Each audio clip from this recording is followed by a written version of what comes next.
Betting apps promotional రచ్చలోకి Telugu cine రంగ అగ్రనటులు వచ్చి చేరారు.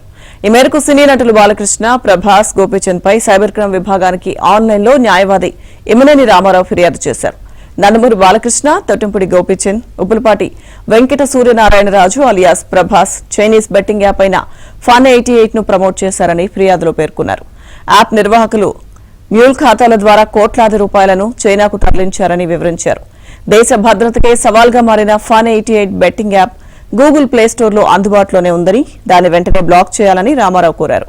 కాగా బెట్టింగ్ యాప్స్ వెబ్సైట్లపై రాష్ట్రంలోని వివిధ పోలీస్ స్టేషన్లు, సైబర్ క్రైమ్, సైబర్ సెక్యూరిటీ బ్యూరోల్లో ఇప్పటిదాకా 385 కేసులు నమోదైనట్లు సమాచారం.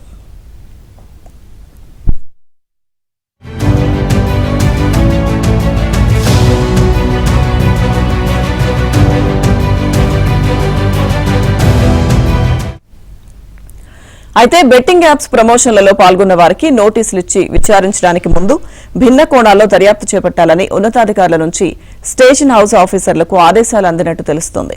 బెట్టింగ్ యాప్స్ వలలో చిక్కుకుని అప్పులు తీర్చలేక ఆత్మహత్యలు చేసుకున్న కేసులను రీఓపెన్ చేయాలని సూచించినట్లు సమాచారం. బెట్టింగ్ యాప్స్ లో అధిక శాతం వాటా చైనా కంపెనీలదే అని దర్యాప్తు అధికారులు పేర్కొంటున్నారు.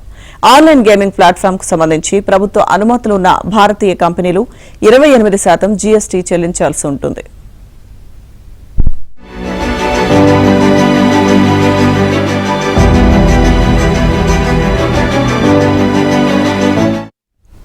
బెట్టింగ్ పై నిషేధం లేని రాష్ట్రాల్లోనే ఆయా యాప్స్, వెబ్సైట్ల ద్వారా కార్యకలాపాలు నిర్వహించుకోవచ్చు.